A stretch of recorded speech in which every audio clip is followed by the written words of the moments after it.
একজন নারীর মা হওয়ার সক্ষমতা তার বয়স এবং শারীরিক অবস্থার উপর নির্ভর করে। বয়স বাড়ার সঙ্গে সঙ্গে নারীর দেহে ডিম্বাণুর সংখ্যা কমতে থাকে। একই সঙ্গে কমতে থাকে তার মা হওয়ার সম্ভাবনা। মা হওয়ার সঠিক বয়স কোনটা? কত বয়স পর্যন্ত একজন নারী মা হতে পারেন? কোনো বয়সে মা হওয়াটা ঝুঁকিপূর্ণ? চলুন জেনে নেওয়া যাক। বয়ঃসন্ধির শুরুতে একজন কিশোরীর দেহে ৩ থেকে ৫ লাখ ডিম্বাণু থাকতে পারে।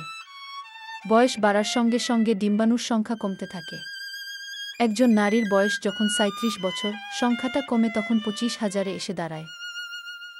৫১ বছর বয়সে পৌঁছতে পৌঁছতে তা নেমে হয় ১,০০০ বা তারও কম সংখ্যক।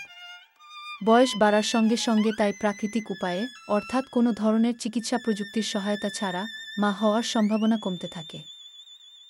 ৩০ বছর বয়স হওয়ার আগে একজন নারীর প্রাকৃতিক উপায়ে মা হওয়ার সম্ভাবনা যেখানে থাকে ৮৫%, ৩০ বছর বয়সেই তা নেমে আসে ৭৫%।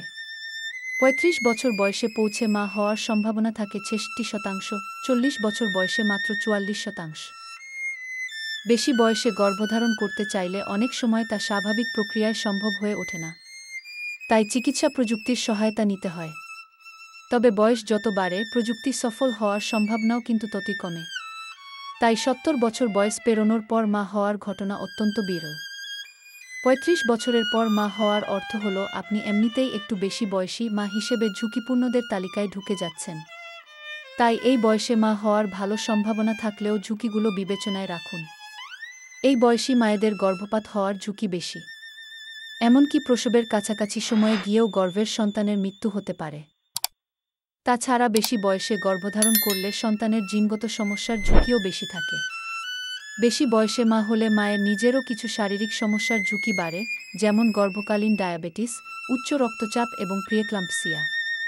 আবার মায়ের নানাবিধ জটিলতার কারণে অপরিণত অবস্থায় গর্ভের সন্তানের জন্ম হতে পারে। বয়সের সঙ্গে সঙ্গে মাতৃত্বের সম্ভাবনা যেমন কমে, তেমনি আবার বেশি বয়সে সন্তান গর্ভে এলে মা এবং সন্তানের স্বাস্থ্য ঝুঁকি বাড়ে। তবে আপনি যে বয়সেই মা হতে চান না কেন, চিকিৎসকের তত্ত্বাবধানে থাকুন। মাতৃত্বজনিত জটিলতা যে কোনো বয়সেই হতে পারে।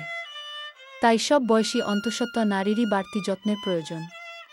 আর মা হওয়ার পরিকল্পনা করলে তার ৩ মাস আগে থেকেই ফলিক অ্যাসিড গ্রহণ শুরু করা আবশ্যক।